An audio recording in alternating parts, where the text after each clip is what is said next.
Hey guys, this is super late in the day, but I want to show you why Bitcoin is crashing.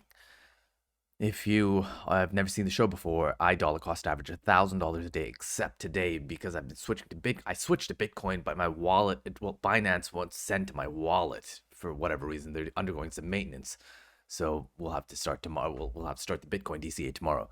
But I want to show you why, even though we had positive news today, we're down about I think 3% here from the open. Yes, we're about 3.3% down from the open. Why is this happening? Because you'd expect the Fed was dovish, and that's what we wanted, but we're not obviously getting an up. We expected an up today. Well, let me show you why. The US dollar is ticking up. And why is it ticking up? It's ticking up a tiny percentage, right? This is like 0.28%, but it's a big, for the US dollar, it's massive. It's a huge, that's a large amount, right?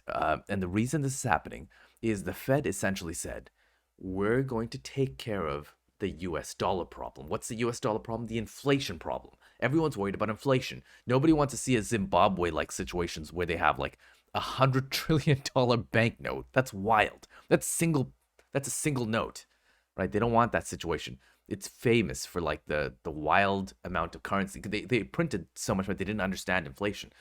So now that the Fed has come out and said, hey, listen, we're going to raise rates and we know what's happening and we're going to slow down. We're not going to print as much money. People are happy with the US dollar, right? Or people are more happy with the US dollar. And we'll see as time goes on. I expect the US dollar to continue to increase. In fact, we're almost at an all-time high here. I believe this to be an all-time high. So you can, that's not an all-time high. Of course not. Of course, this is not an all-time high. Yeah, there it is. This is not an all-time high. But you can imagine as time goes on here, as the Fed begins to tighten the levers, the U.S. dollar is going to get more and more valuable. So this is probably an indicator that we're going to start seeing Bitcoin prices come down because people are going to literally, like literal people like you and I, older people actually, this is older people, are going to take money out of Bitcoin because it's a hedge against inflation and put it in the US dollar, which is it's a lot more stable, a lot more liquid, right? And that's exactly what's happening. And that is why, and look at this massive green candle today, right? That's a 0.3% jump, but it's pretty big. This is happening because of what happened at the Fed today. I just wanted to give a quick explainer as to why this is falling. And if this continues to happen, if this continues to go up, which I suspect it will, unless some news comes out that they're not increasing the rates in March, we're likely to continue seeing this drop.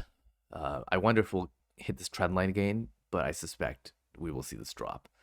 Um, I don't have much else to share, but I wanted to clarify that. If you like if you like what I'm posting, please like, comment, and subscribe. It helps so much. I don't have any likes, comments, or subscribers, so please like and subscribe. Thank you so much. Have a wonderful night.